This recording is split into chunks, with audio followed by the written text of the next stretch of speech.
député. Pour le groupe Liberté et Territoire, Jean-Michel Clément. Merci Madame la Présidente. Oui, la France, nous le savons, est partie prenante à plus d'une soixantaine d'accords bilatéraux en matière d'extradition.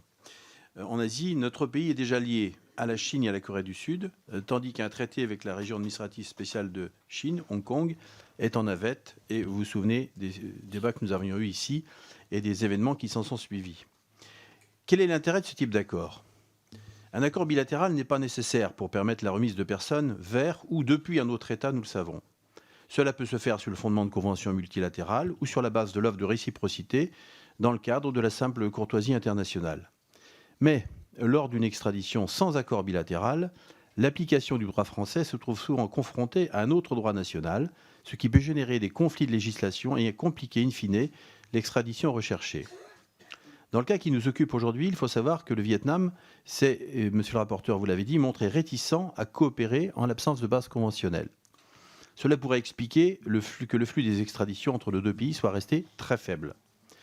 En effet, depuis le 1er janvier 2007, on ne recense qu'une seule demande formulée par la France, demande qui n'a pas abouti à la remise de la personne poursuivie.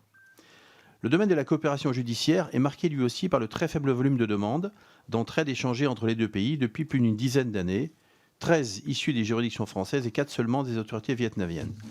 Faut-il s'en réjouir ou s'en offusquer ? Il existe pourtant une volonté commune de renforcer cette coopération par un accord bilatéral qui est précisément pour objectif de faciliter la procédure d'extradition. En contrepartie, un tel accord doit être protecteur des droits et des libertés de nos concitoyens et des étrangers.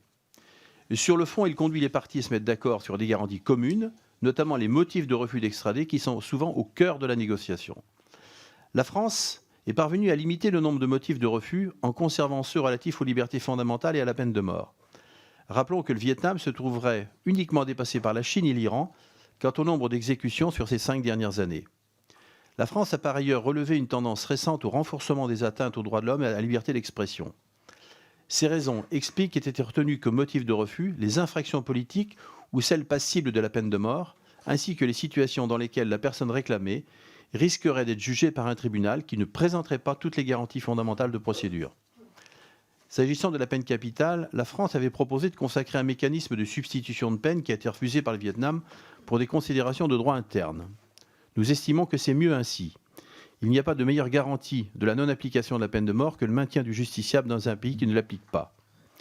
Par ailleurs, une clause humanitaire a été introduite afin que l'extradition soit facultative si elle est susceptible d'avoir des conséquences graves pour la personne réclamée du fait de son état de santé ou de son âge. Nous aurions préféré que ce motif constitue un motif obligatoire exclusif de toute autre extradition.